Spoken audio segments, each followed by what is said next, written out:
ঝুঁকি নিতে পারলেই জীবনে সাফল্য আসবে। একটা গ্রামে পিন্টু আর মিন্টু নামে দুই যুবক বাস করত। তারা দুজনেই বেকার। দিনমজুরের কাজ ছাড়া গ্রামে আর কোনো কাজই তারা দেখছে না।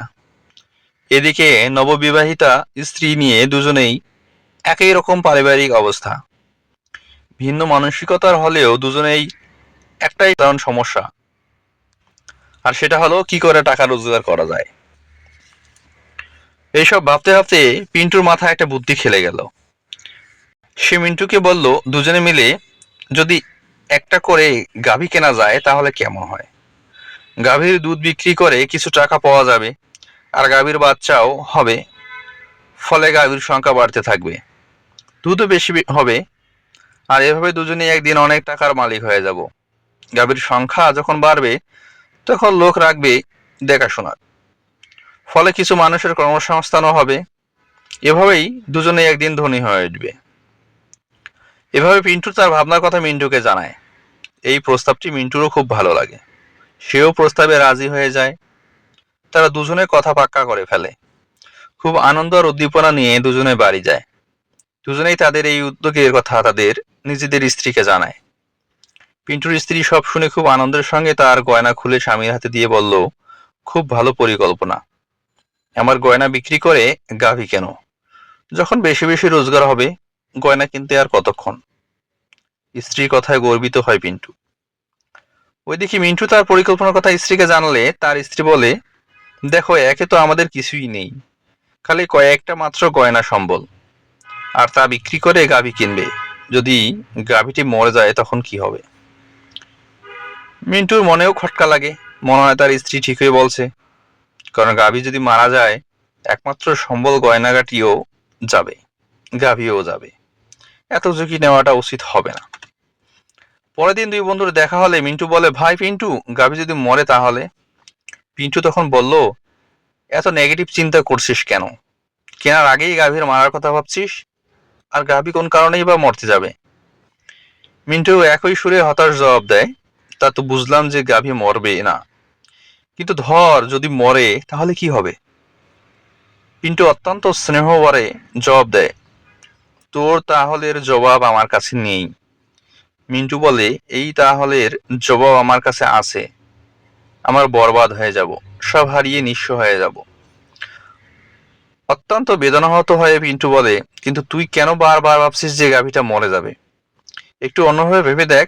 গাভীটা দুধ দুধ দেবে, আমরা বিক্রি করব, প্রথমে পয়সাগুলো জমাবো, তারপর আরো গাভী কিনবো।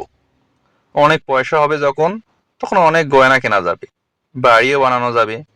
এভাবে দুধের বড় ব্যবসায়ী হয়ে উঠবো দুজন।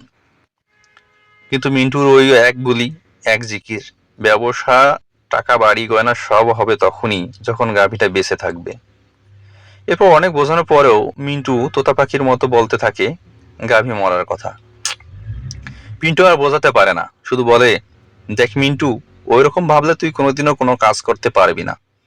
এই ধরনের ভাবনা ঠিক নয়, কারণ তুই আগে অন্ধকার দিকটাই দেখছিস। এইভাবে দুই বন্ধুর তর্কের পর কয়েকদিন গেল। পিন্টু একাই একটা দুগ্ধবতী গাভী কিনে ফেলে।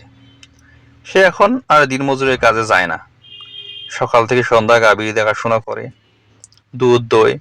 প্রথম কিছুদিন দুধের গ্রাহক খুঁজতে গাভীর পরিচর্যা করতে কষ্ট হয়েছিল। ধীরে ধীরে পিন্টু এই কাজগুলোতে দক্ষ হয়ে উঠল। আর দিনমজুরের কাজের শেষে মিন্টু রোজ তার কাছে আসতো, আর পিন্টুর সংঘর্ষ করার পরিশ্রমের বিষয়টি দেখতো, আর ভাবতো তাদের দিনমজুর জীবন কত ভালো ছিল। রোজ সকালে কাজে যেত, আর বিকেলে ফিরে এসে সন্ধ্যায় কাজকর্মহীন আড্ডা দিতে পারতো। তখন পিন্টুর জীবনে আড্ডা দেবারই অবসর নেই। তার উপরে এত ঝুঁকি নিয়ে কেন যে গাভী কিনলো? যদি মরেই যায়, সবই যাবে তার। আর ওইদিকে কালো গাভীর মধ্যেই জীবনের আলো দেখতে পায় পিন্টু। সে দ্বিগুণ উৎসাহে কাজ করতে লাগলো।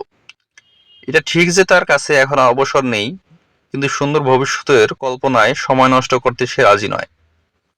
এইভাবে দিন যায়। আস্তে আস্তে তার গ্রাহক বাড়তে থাকে, গাভী বাড়তে থাকে, কাজের লোকও বাড়তে থাকে। গাভীও তার মরেনি। অন্যদিকে মিন্টু গাভী মরার কথা ভাবে আর একইভাবে দিনমজুরের কাজ করে যায়। এদিকে পিন্টু ধীরে ধীরে ধনী হতে থাকে ক্রমশ।